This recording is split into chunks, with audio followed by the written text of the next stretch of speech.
Here's what's coming up next on Comcast tonight. She is by far one of the most popular guests we've ever had on the program. More of your emails and phone calls than ever before. Joining us this half hour is spiritual medium Elizabeth Herrington.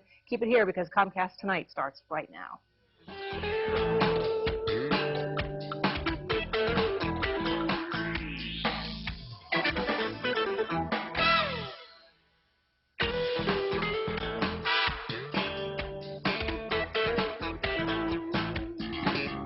Hi, and thanks for tuning in to Comcast Tonight. I'm your host, Janelle Wolfe. Well, she is back by popular demand. Joining us today is spiritual medium Elizabeth Herrington. She comes to us from the Bucks County region. Happy to have you back here on the program. Really excited to talk to you today specifically about ADCs, which are after-death communications, which apparently are very, very common.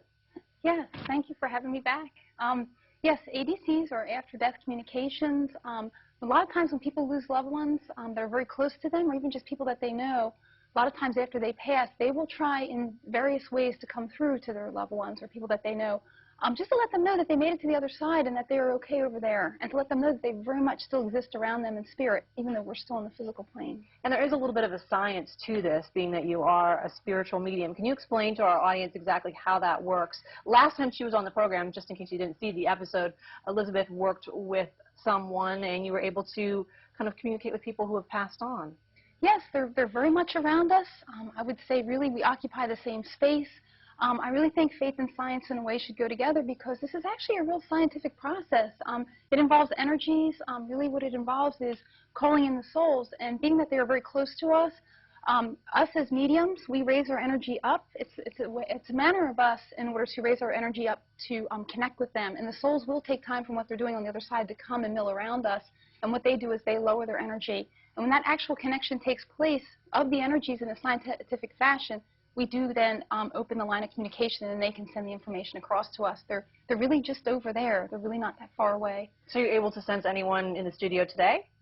Oh, they're around. Definitely, if you can focus in on them, there's definitely people around that would want to communicate through. It's just a question of getting them to open up and say something. Yes. Yeah. Oh, definitely. And in many ways, too, with a lot of people, we all have this certain psychic sense, and it's just a matter of being open to it.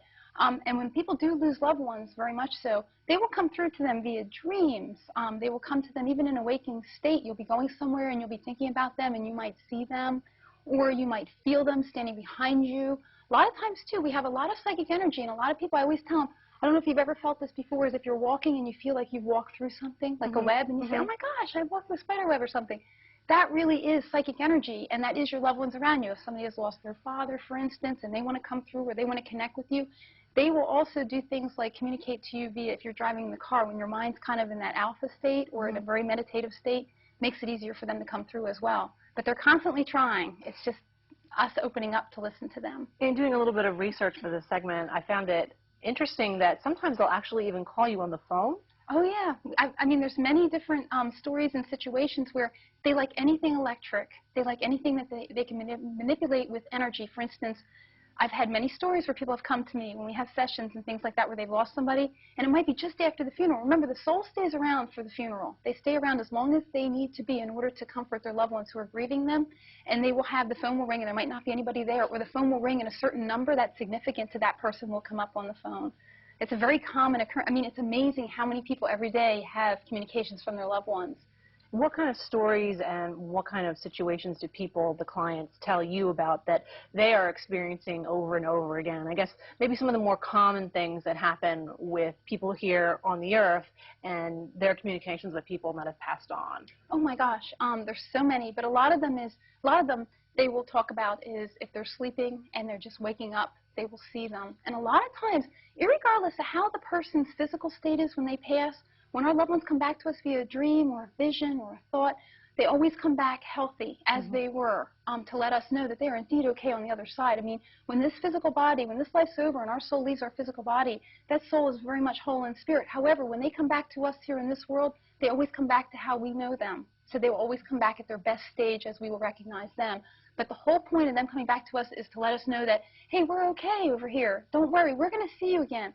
And one thing about the spirit world is past, present, and future are all the same. We have the drawback of time. per se, in the physical world. We have to wait to see them again. They come back to communicate with us because they know we're grieving them, but they don't really necessarily grieve us because they know they're going to see us again. One quick question before we go to break. How do the spirits determine who they want to talk to? For example, say you don't even want to talk to them and they're coming to you. Why does that happen?